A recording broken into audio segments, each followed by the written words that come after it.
গল্পের নাম কিপ্টে বুড়ির জামাই ষষ্ঠী।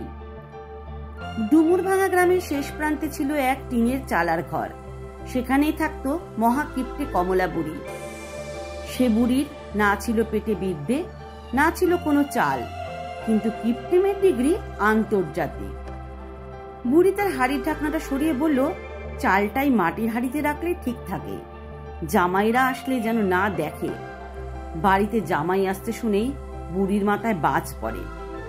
জামাই না তো, একবার এলে পুরো সপ্তাহে রসদ উধাও করে দেয়। ওরে বাবা, এবার একটু চালাক হতে হবে, বুড়ি নিজে নিজে মনে মনে ভাবে। জামাই আর মেয়ে ঘরে এলো। দুপুরে তপ্ত রোদ, দূর থেকে ভ্যানে করে আসছে বুড়ির মেয়ে আর জামাই।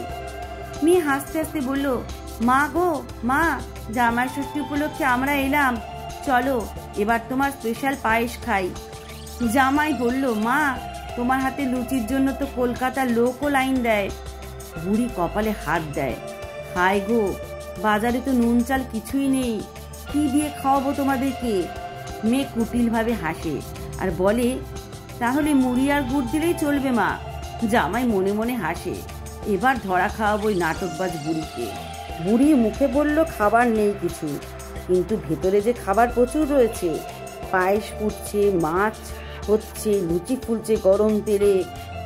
বুড়ি চুপি চুপি বলল, এইগুলো শুধু আমার, জামাইকে দিলে তো সব শেষ, ও তো বাঘের পেট। বুড়ি থালা সাজিয়ে খায় একা একা মজা নিয়ে, কিন্তু জামাইও কম যায় না। জামাই হাতের মোবাইল নিয়ে ভিডিও পোস্ট করে ইউটিউবে, 1 মিলিয়ন ভিউ পাবে। কিপ্টে বুড়ি ইন হিডেন হেসেল। রাতে বুড়ি স্বপ্ন দেখে ষষ্ঠী দেবী রাগ করে সামনে দাঁড়িয়েছেন আর বলছেন, জামাইকে অভুক্ত রাখলে আশীর্বাদ নয় অভিশাপই পাবে।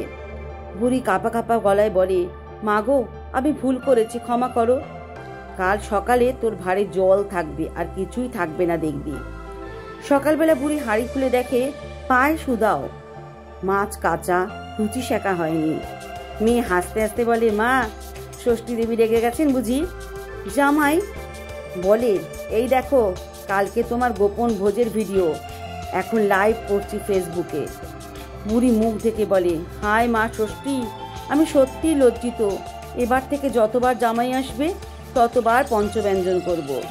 বিকেলে পাড়া পড়ছি সবাইকে ডেকে বুড়ি নিজে হাতে খাওয়ান, সুজি পায়েস, লুচি, বেগুন ভাজা, আর হাসি মুখে বলল, আমি ভুল বুঝেছিলাম, অতিথি মানেই থাকবো, এবার থেকে কিপ্টে নয় উদার হব ভগবান। ষষ্ঠী দেবী তো এবার নিশ্চয়ই খুশি হবে। সবাই মহা আনন্দে নাচে আর খায় আর হাসে। এর থেকে আমরা শিখলাম বন্ধুরা, মানুষ যত বড় হয় তত হৃদয়ও বড় হওয়া উচিত। কিপ্টে মন ছোট করে দেয় জীবনকে। ভালোবাসা, আতিথেয়তা আর দয়া, এটাই ষষ্ঠীর আসল অর্থ।